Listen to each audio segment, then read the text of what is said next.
All right. So I see 8 responses so far. Okay, so I'll give 1 more minute. So again, ang first step na ating training today, for those joining us live and for those watching this um, as a recording, ang first step is to sign in your attendance and then do the pre-test for training today. Okay. Sige. We're gonna start in a bit.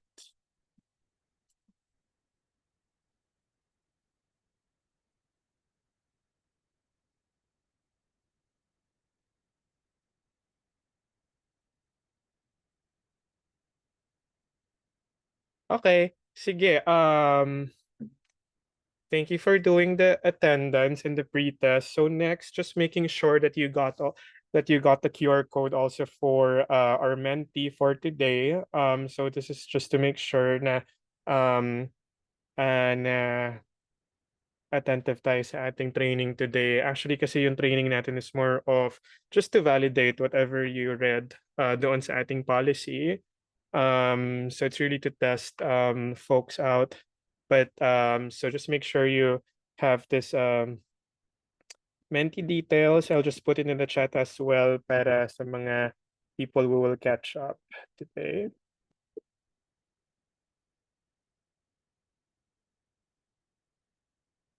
Sige, pwede pa mag-attendance for now. Please do. Nandito pa yung QR code natin.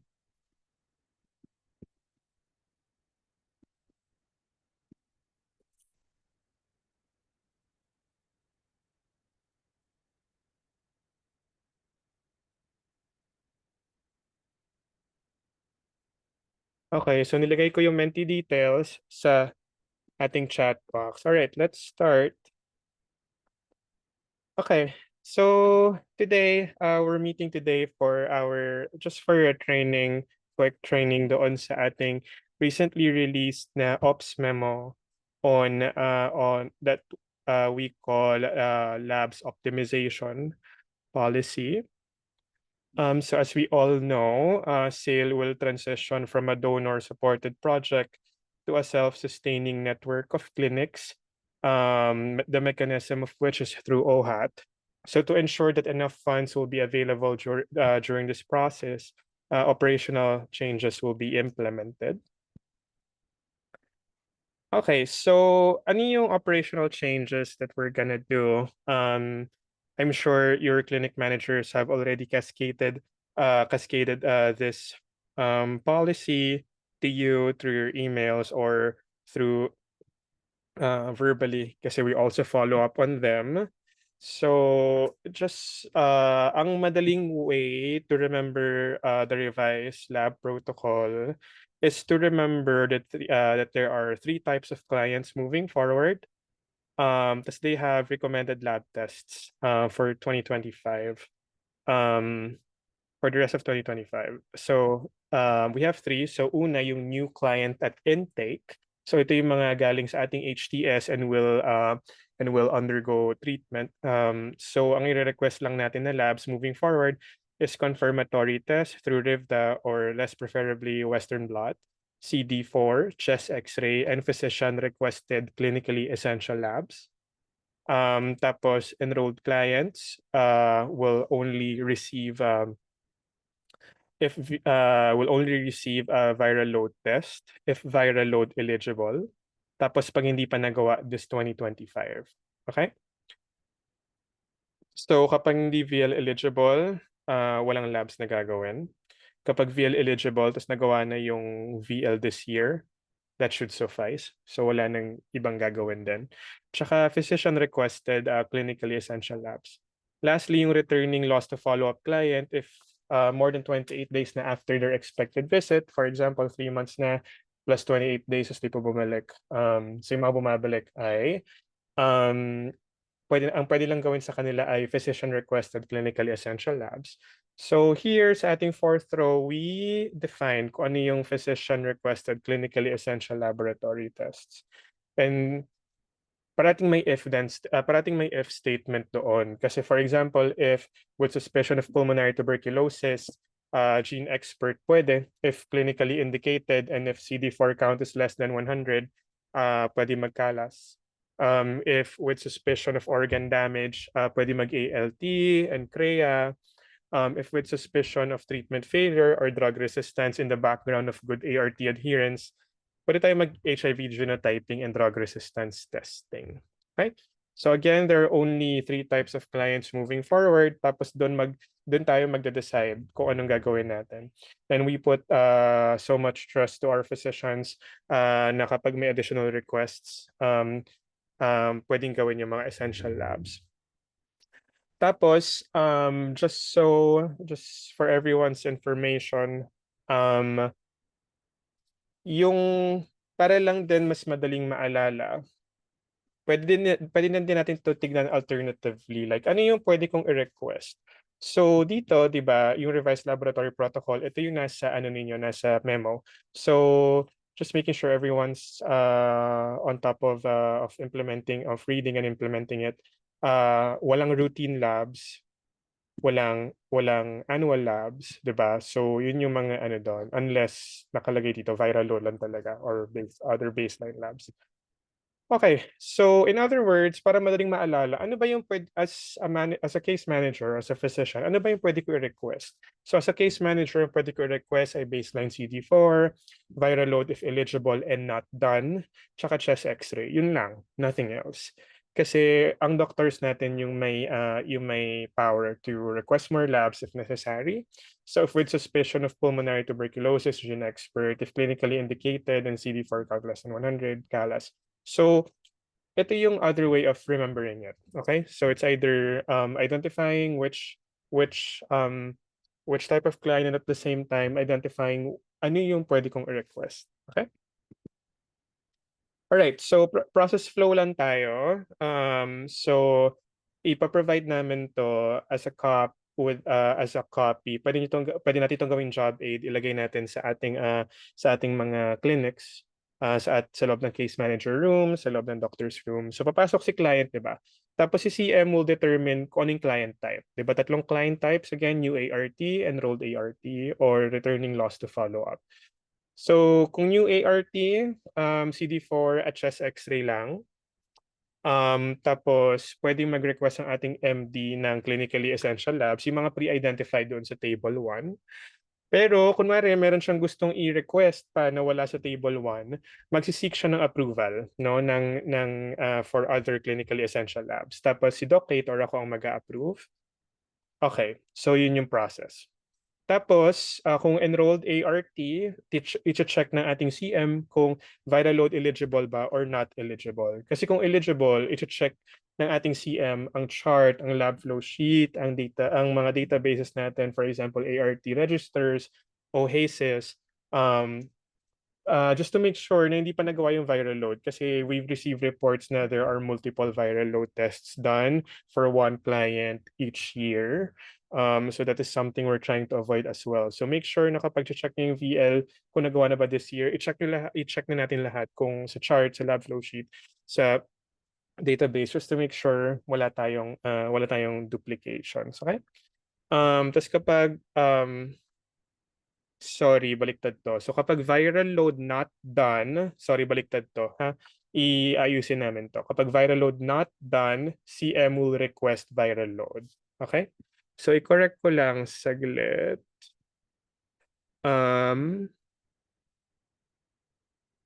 Oops. Again, kapag viral load, hirap pala nito. Not done, magre-request ang CM ng viral load. Pero kapag viral load done, pwede mag-request ang ating doktor ng mga pre-identified clinically essential labs kung kailangan. Tapos, same process. Kapag wala sa table 1, ipapa-approve sa amin ni Doc Tate. Lastly, kapag returning loss to follow-up si client, for example, 2019 siya huli pang nag-visit, si doctor ang ating mag-check kung ano yung mga labs na pwede niyang gawin. Tapos kung wala sa table 1, again, they will seek approval from Doc Tate and I dun sa mga ibang labs. Okay? Tapos, after that, di ba RMT, mga medtech natin at lab natin ang nagsisend sa sa mga ating partner labs. I-check ng ating RMT kung yung mga na-request ng CM at ng ating mga doktor are compliant with the policy, including the director's approval. Tapos, RMT, kapag viral load, isa-send natin sa mga partners natin na nagbibigay ng viral load for free, yung TDF tsaka General Trias. Tapos, sends other labs to our lab partners. Tapos, RMT submits a copy of labs sent weekly to our ops team. Parang picture lang to ng inyong logbook. So, para makita namin kung nagko-comply ba ang ating staff sa lab optimization policy. Thus, lastly, clinic managers and support team will check compliance of the staff with regard to the policy. All right. Oops. Doc, may question si Tracy. Okay. Ang question ni Tracy ay, need po ba mag-chat sa inyo, Doc Pat, to approve other labs? Kung yes, kung wala doon sa kung wala doon sa table 1, yes. Ako or si Doc Kate, kahit sino sa aming dalawa. Tapos si encoder ng kalookan. Hindi ko nakikita yung Nakalista niya. Ay, sorry. Go ahead. Good afternoon, Doc Pat. This is Super Supremo po. Sir, would like to clarify po. So, clinically essential labs like CALAS, RPR, etc. requires prior approval. What if client po comes in at night, especially since ang operating hours namin is until 11 p.m. Would it cause delay po, Doc? If halimbawa po, i-message namin kayo, kunyari mga 10 na po dumating si client. Then the next day nyo pa po ma-approve or pwede po ba na since based naman po sa protocols natin, if ganito po yung mga ganito po yung scenario like CD4 less than 100, automatic makapagpakalas na po kami without waiting for the approval. Yes. Hi, Doc. So ito pong nilagay namin sa table 1, ito po yung mga labs na hindi kailangan ng approval, okay? So kapag X, no approval required, CD4 less than 100, CALAS, no required approval. Ang kailangan lang po ng approval, yung mga wala po dito. So for example, RPR, na clinically indicated at essential, kailangan yon ang kailangan. So I understand po na may mga times na na late po ang ating operations at napag-usapan na rin po namin to ni Doc Kate na magre-respond kami. So more likely gagawa po kami ng kasi doctor ang magre-request, so more likely gagawa po kami ng chat box among the doctors, physicians directly to us. Tapos may turnaround time kami na napag-agrihan na kailangan ma-approve namin ito agad-agad. Kapag hindi namin na-meet yung turnaround time na yon, you can proceed. Question Okay. Thank you. Question again. Mhm. About the clients. No PhilHealth, pwede po ba CD4 na? Yes, for now, we do this regardless of PhilHealth. Regardless of PhilHealth. For now. Good question, Ken. For now, this is being done regardless of OHAT. Okay, really good questions. Thank you. So I think mostly, I think it goes to show na nabasa natin yung policy, which I'm really happy about. Okay, sige. So cases na... Okay, Doc Mars, yes. Doc, clarify lang po, in the earlier memo po, Doc, we would do the RL every month po instead of every 2 weeks. Correct. So, since po wala po tayong baseline na CREA and AST, ALT po doon sa baseline natin, sa RL, ano na po yung nakapaloob doon sa routine labs natin, Doc? Wala talaga. Wala na pong routine labs, Doc. Wala talaga. As in, wala talagang labs for now. Unless clinically indicated, if you're thinking of potentially meron tong liver problem or potentially meron siyang kidney problem and it's clinically essential, pasok siya dun sa table 1, so you can proceed without approval.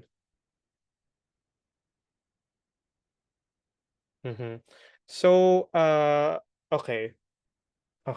So, yun. So, for example, mag-apply yung question ni Doc Supremo, for example, kapag new client, diba? Kapag new client, CD4 chest x-ray lang. Tapos, kapag sa follow-up nila na routine, parang napansin ng case manager, i-refer niya sa doktor na, "Doc, mukhang may kidney to or liver problem kasi naninilaw," gano'n. So yun doon na tayo pwede mag-request ng mga labs, na pasok na pwede or wala sa table 1. Okay, so alright. So pasok tayo dun sa Menti for now. Um, so I hope ito yung Menti natin na QR code ay ito. So I'll give you a couple of minutes to scan the QR code. Tapos ang ating Menti details ay nasa chat box. So pasok lang tayo sa Menti. I'll wait for you there. Tapos we will do the cases moving forward. Yung question ni Ken about dispensing of bottles dahil wala ng lab monitoring, yes, pwede.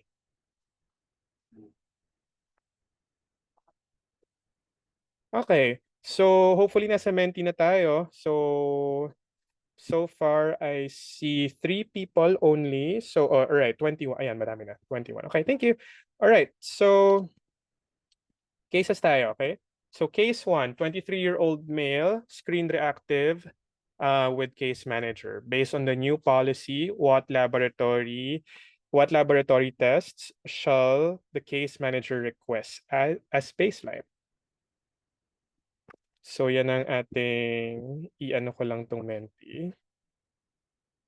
Okay, so 23-year-old male, screen reactive with CM. What laboratory tests shall the CM request as baseline? Okay? So sagot lang kayo, ano yan? Word cloud. Tapos, sulat nyo lang. Mm-mm. Meron po, Oo. Naka-hide pa para walang ano.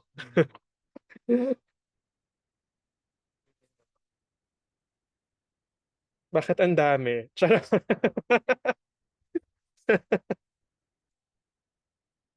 All right, we have 9 responses. We have 13 more people to respond. Okay. 23-year-old male, screen reactive with CM. Ano yung labs na pwede lang i-request based on the lab optimization policy?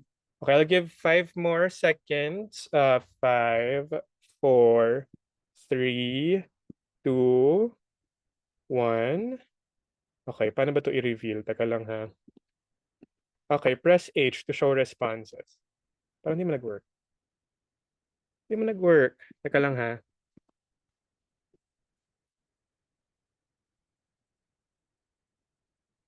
Shake ba to? Ayan, okay. So, okay, CD4, correct na correct. So I think that's the most common answer. Good job. Chest X-ray, CD4 confirmatory. Good job. Okay, very good, very good. But may RPR, charot. So yung RPR, X muna. BHHU. Sorry, ano yung BHHU?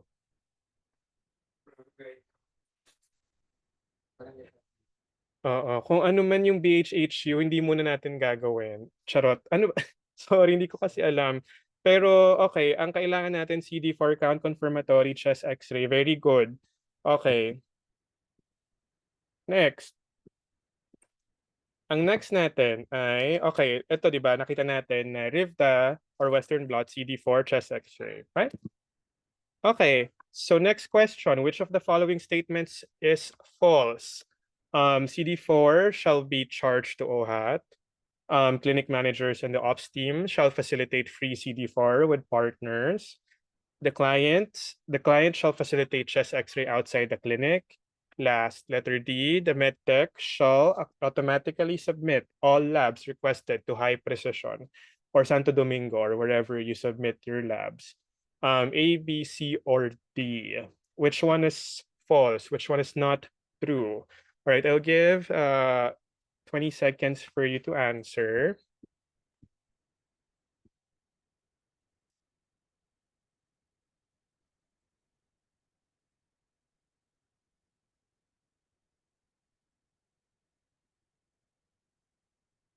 All right, sige. 5, 4, 3, 2, 1. Okay, I really appreciate your active participation. Okay, let's see. Ano ba? Okay. Anong tamang sagot? Which of the following is false? Correct. Yung huli, yung letter D. Kasi hindi dapat automatically yung pag-submit ng ating FLEB. So check natin dito sa ating answer key. Okay, so true ang CD4. Clinic manager shall facilitate. True. Okay, clients shall facilitate chest x-ray. True. Kasi automatically false. Kasi per memo, medtech shall check compliance to the lab optimization policy prior to submission to the lab partners. Okay, so at patient intake with the physician, the client reported 2 weeks of cough and fever. Ay, sorry. Fever but no fever daw. Charot. Okay, sorry. Ano to? No weight loss. Okay. So 2 weeks cough with fever but no weight loss. Okay.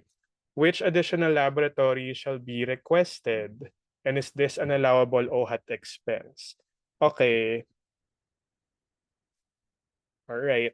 So reported 2 weeks of cough, fever, which lab should be requested? And is it covered by OHAT? Yes or no? Oops. Okay.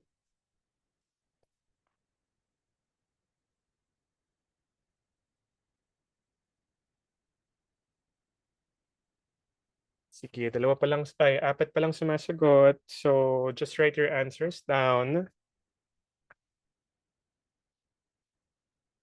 Give 10 more seconds.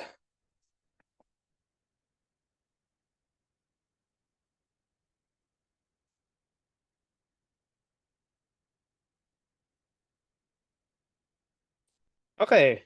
So Gene X, correct, Gene X. So ang doktor na to ha, so ibig sabihin si case manager na request niya na yung chest x-ray. Gene X, Gene X. Gene X, but okay, no. Okay, sige, check natin kung anong tamang sagot. Okay, so ang Gene X ay i-request at ano siya, if you remember siya ay kasama doon sa physician requested clinically essential laboratory. 'Di ba? Ito siya. Remember, new client at intake, physician requested clinically essential labs. Ay sorry, wait lang. Teka lang ha.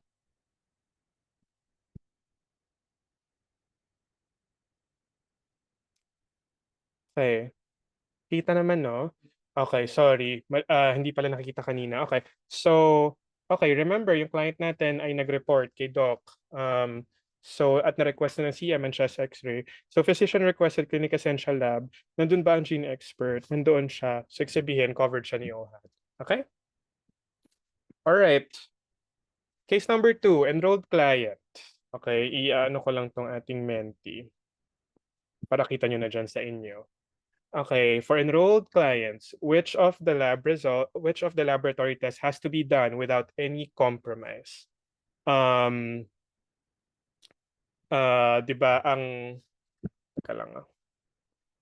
So, meron bang nakakaalam na, well, sige, just, I know we're running out of time. I'm just being mindful of time. So, kapag ART refill, ang di pwedeng makompromise na lab test ay viral load test, diba? Parate. Na viral load ka na ba? Hindi. Hindi pa, sige, gawang kita. Ganun siya, okay? So, especially kung viral load eligible siya. Pero ito yung question ko sa inyo. Which of the following statements is not true or false? So A, the case manager shall ask whether viral load had been done in 2025. If not, proceed with VL immediately. Letter B, the case manager shall first review the chart, lab flow sheet, and ART register when was the last VL done and what the result was. Letter C, the medtech shall centrifuge the EDTA tube for VL to prolong the cold chain. Letter D, Sale Caloocan may send sample to other sale clinics to facilitate processing of VL with their partners, which facilitates viral load for free. So A, B, C, D tayo. Which one is not true? Which one is false? Okay, I see 12 people responding. Okay, we'll solicit some more. Okay. All right. Okay. dito tayo nagkakatalo-talo. Okay, ano bang tamang sagot? So mostly nagsagot yung mga tao either A, B, either A, C, or D. Which one is false? Okay, just remember na ang hindi natin pwede i-compromise ay viral load talaga. Very important ang viral load every year. Okay, so ang tamang sagot dito ay yung false dito, sorry, ang false dito ay si letter A. So bakit? So mag-start tayo dun sa mga sa mga tama, sa mga true. Case manager shall first review the chart. Oo, kasi 'di ba kailangan nila i-make sure na hindi pwedeng pasyente lang ang magsabi, ay hindi ko sure kung na-viral load na ako or sure ako na-viral load mo ako this year.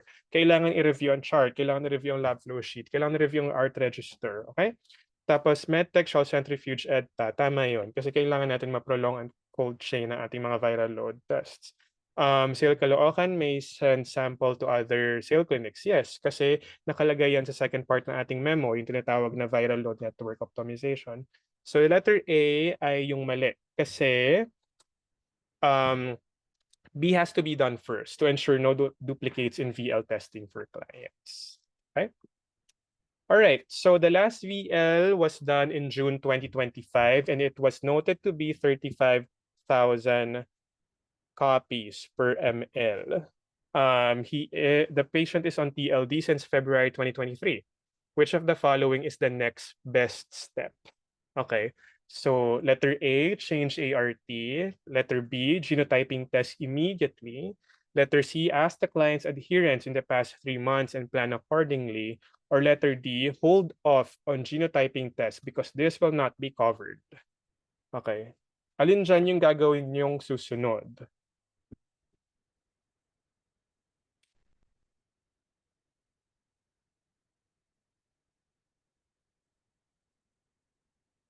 All right, let's see. Okay, ask clients' adherence in the past 3 months, yun ang most common answer. I'm really happy to see na ito yung most answers ng lahat kasi it means that we're doing a great job for our clients. So ito talaga how we handle yung mga potential treatment failure. Kailangan talaga natin i-ensure muna na ano bang adherence mo in the past 3 months and let's do whatever's indicated moving forward. Hindi pwede mag-change ng ART kagad kasi kailangan i-assess muna yung adherence. Kasi di ba yung mga yung wild type tsaka yung resistant type ay nag-matter. Do genotyping test immediately. Yung wild type virus may be dominant kung poor adherence. Tapos yung resistant strain may not be detected by the test. Letter D, hold off. Hindi yun totoo kasi it will be covered if it's physician requested. Tsaka clinical essential labs yun. Nakalagay yun sa table 1. Okay, so ito yung table 1 natin, diba? Okay, case 3, enrolled client, 27-year-old male came in for ART refill. Upon review of records, he is scheduled for annual labs. The client is well and healthy overall. His last VL was undetectable on September 2024. So which lab test shall be requested for the client's annual visit? Okay. So 2024 pa yung last yun na VL. So anong gagawin niya kung annual visit niya ngayon? Okay.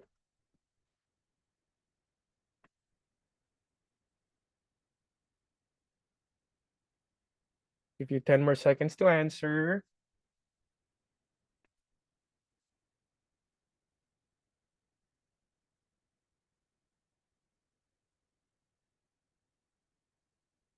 Alright, check natin kung ano yung nilagay ninyo. Okay. Ang tamang sagot dito actually ay viral load lang. Okay? So, again, hindi muna tayo nagkapa-CD4 sa annual labs for now. Wala rin chest x-ray. Viral load lang. Very good yung mga sumagot ng viral load na may only pa. Kasi yun talaga yung nakalagay sa ating memo. Okay. Kasi hindi pa nagawa yung VL niya, di ba? So, unang tanong ni CM dyan, nagawa ba yung viral load this year? Hindi nga dapat tanong lang, kailangan niya tignan yung charts. Okay. All right. So, case number 4. Case number 4. 27-year-old woman, last visited in 2019. Her initial CD4 was 519 cells per ml, and she has not started ART yet. Since her last visit, she started to have unexplained seizures. Which of the following is true? A, the client will be reclassified as new client and will only be allowed to have CD4 done. Letter B, MedTech will process whatever labs that were requested by the physician for the client. Letter C, the physician may request further labs that is not written in the protocol, but is subjected to the approval of the medical director. Letter D, VL test shall be done. Which of the following is true? Right, I'll give you 10 more seconds to answer. Siya na pala matagal yung 10. Sige, 5. All right, let's see. Okay. Mostly answered letter C. Okay, that's right. Kasi yun yung tamang sagot dito. So, hindi siya ika-classify as new client, ika-classify pa rin siya as returning loss to follow-up. Tapos, MedTech will process whatever. No, kailangan nating i-clarify kung pasok siya dun sa protocol. Physician may request, yes, and will be subjected to medical director. Tapos, VL test shall be done, not indicated. Okay. Next question. Okay, very good kasi nagbabasa talaga tayo ng memo. Which of the following tasks shall be done routinely? A, the physicians shall seek of other essential labs not mentioned in the table in the policy. Sorry, ano to? The physician shall seek director approval for other essential labs not mentioned in the table. B, the case managers shall review the charts, the lab flow sheet, and ART register if VL has been done. Letter C, the MedTech shall submit copies of labs sent out to partners, example, pictures of logbooks to managers. Letter D, all of the above. So letter A, typographical error, the physician shall seek for director approval for other essential labs not mentioned in the table in the policy. Okay, 7 responses for now. And sige, let's wait until 15 responses come in. Okay. One more. Isa pa. Okay, good. Okay, so mostly letter D, and that is the correct answer. So kasi true yan lahat. So si doktor ay mag-seek pa ng approval kapag hindi mentioned dun sa protocol. Tapos, case manager shall review records routinely. MedTech shall submit copies of labs done. So that's true. So lahat yan correct. So dito natin makikita na teamwork siya parate. Physician, case managers, MedTech. Okay, parate tayong teamwork dito.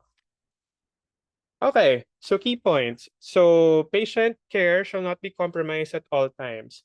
Kailangan natin i-check yung charts parate, lab flow sheet and databases just to ensure that there is no duplication in labs requested.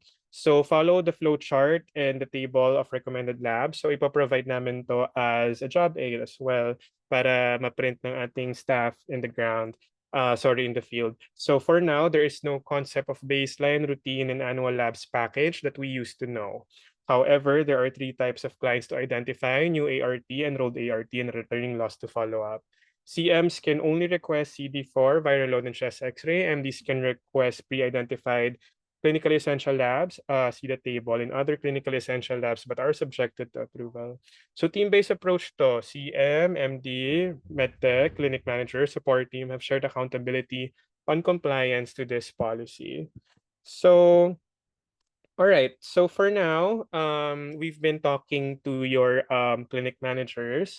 I'm really happy to see our MedTechs stepping in the networks that we're trying to do here when it comes to the lab optimization. So all SAIL clinics by now should have free viral load. Matagal na natin tong advocacy.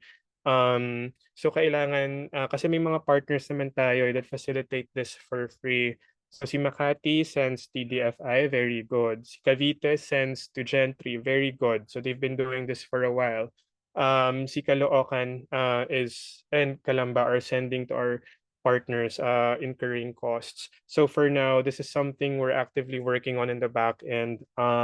So Caloocan may submit to Caloocan Social Hygiene Clinic and through Makati to TTFI. Tapos si Calamba can either send through two mechanisms, either through TDFI or through Gentry. But I was talking to Shara, and the ops were talking to Tel about potentially creating this mechanism between Cavite and Calamba. So just so you know, this requires specimen transfer and prolonging the cold chain, and of course teamwork, and of course coordination. Tapos yung mga nare-receive natin na support for viral load have expiration dates. So just make sure you're also aware of that. So sometimes, most of the time, November ang free viral load expiration dates. So one way we can do this is to call our clients earlier than scheduled to avoid expiration of these kits. Kasi sayang eh. Sayang tong mga kits na ito, hindi natin nagagamit. So we can do that just to make sure we give these services to our clients. All right, so we'll open the floor for questions.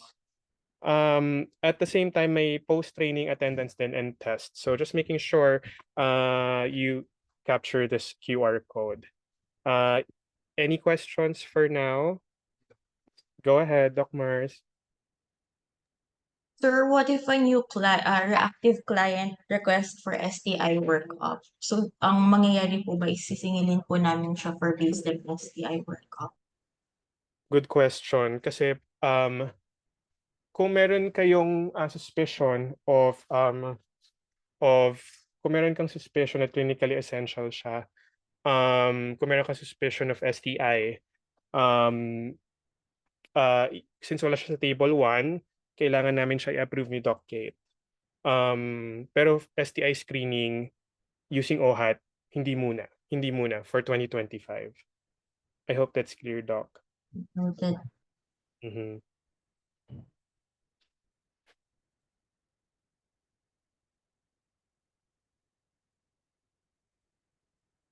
Okay. Just making sure you have access to this post-training attendance and post-test. And based on our responses naman sa ating training, I think all of you are on top of reading the policy, which I'm really happy about. And I'm happy that we're all on the same page on this. Okay. Tapos, ito, babalikan ko later yung link for that, QR code for that.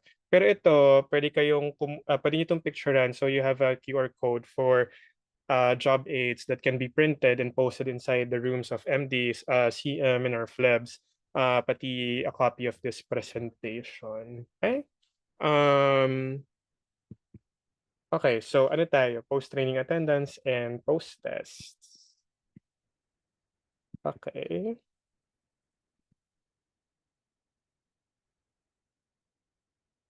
Okay, may question si Tracy. Applicable po ba ito sa transferred clients from ship to sale or sa lahat po ng clients regardless if OHAT is ship or sale? Good question, Tracy. Regardless. Okay, wala pa dito yung angle ng kung transferred ba siya or not. Okay, eventually we will get there. We're just finalizing the policy for that. Pero itong labs optimization policy applies to everyone, applies to all sale clients.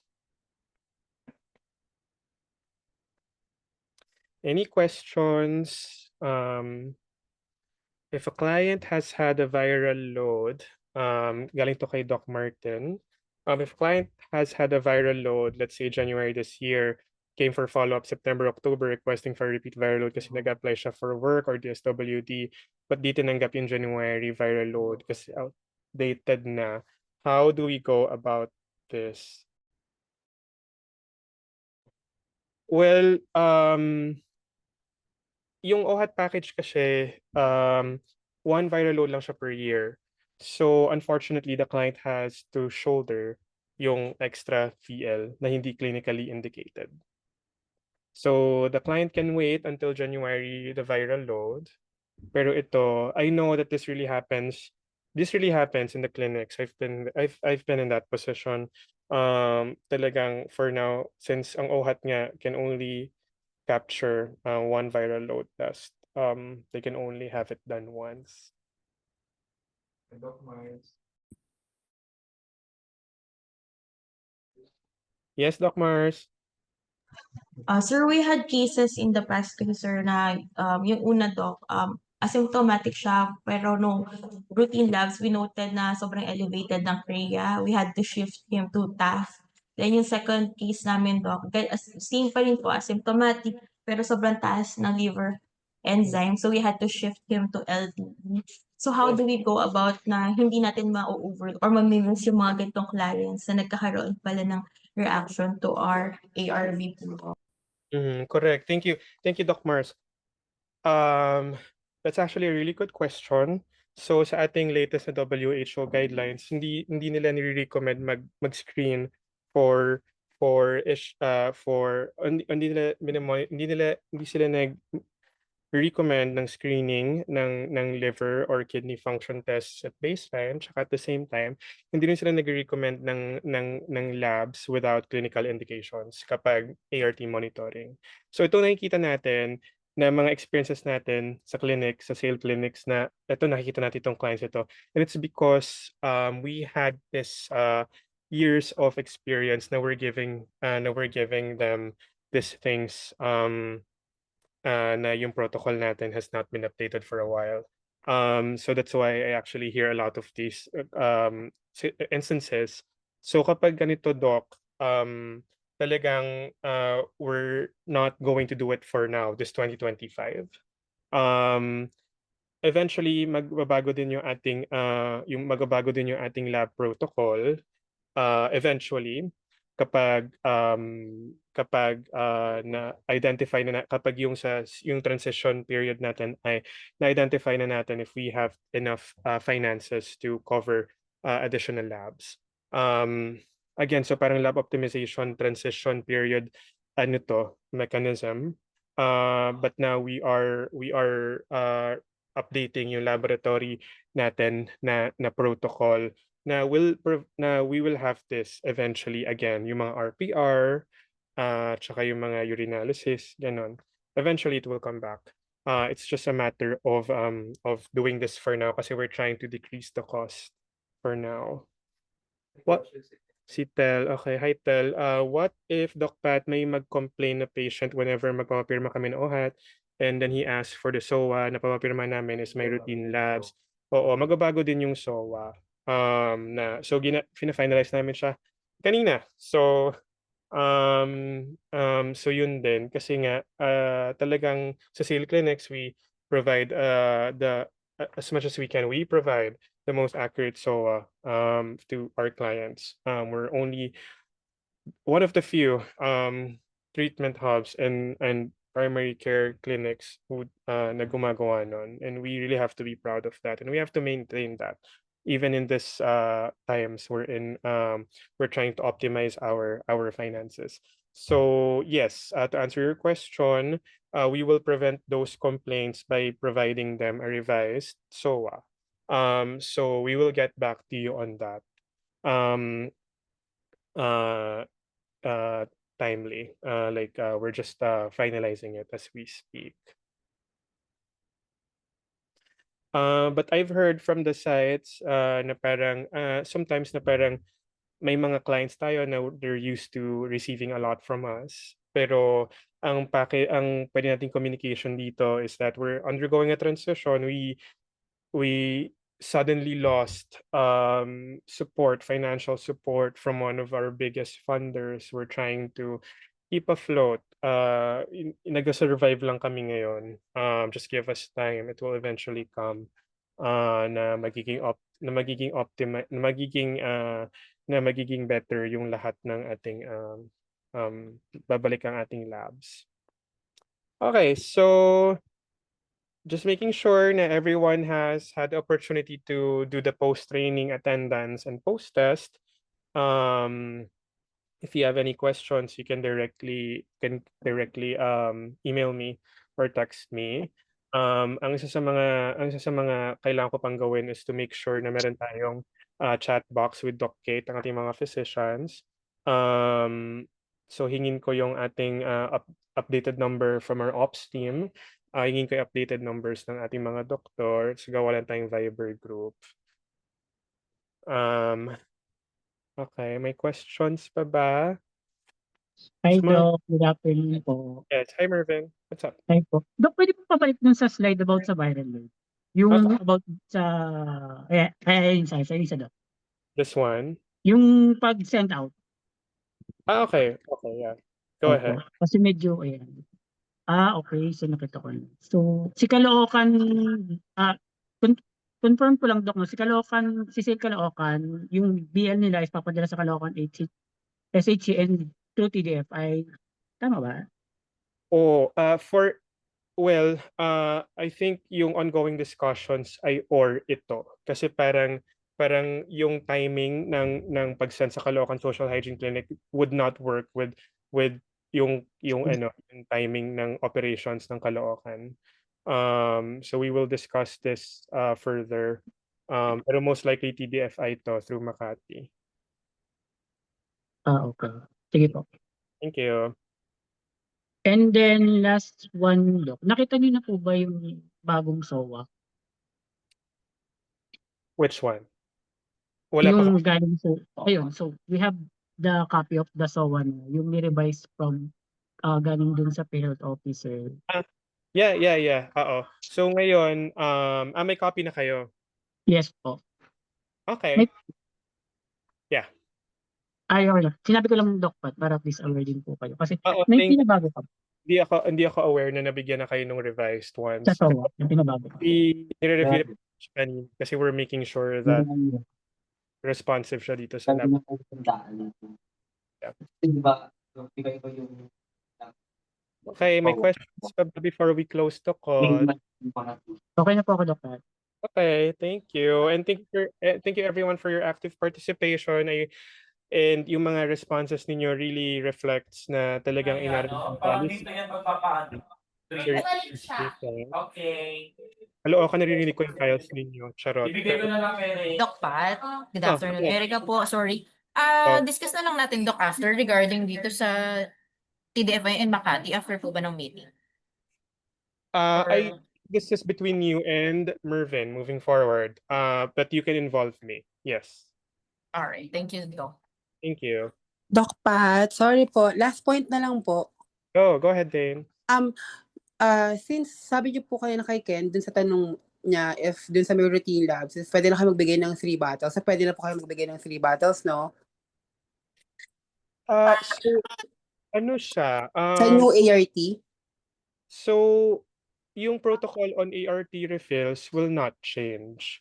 Kumbaga, lang So, 3 bottles na rin po talaga siya. Hindi siya pwedeng gawing 6 bottles since wala naman siya mga routine labs na nagagawin. Oo, routine pa din unless indicated siya for multi-month dispensing kasi kapag ginawa niyo 6 months baka hindi natin makuha yung PhilHealth. Well, actually dun may tanong din kami about PhilHealth pero sa ibang session na lang po, Doc Pat. Mukhang definitely magkakaroon pa ng training on PhilHealth tas it comes hand in hand with this policy. So just prepare your questions and para pagdating sa training na yun, we'll Okay po. Salamat, Doc Pat. Okay, sige. Pictures lang ito na ating copy na presentation at job aids. Okay, so sa job aids, teka lang ha, ano ko pa pala yung sa job aid, yung viral load not done at done, papalitan ko lang saglit ha. Tapos, you can print them all. So kapag viral load not done, gawin ang viral load. Pag viral load done this year, hindi na. Okay? So papalitan ko lang yung saglit. Tapos you can print these out. Okay? Okay. Thank you so much, everyone. Bye-bye. Bye. Thank you.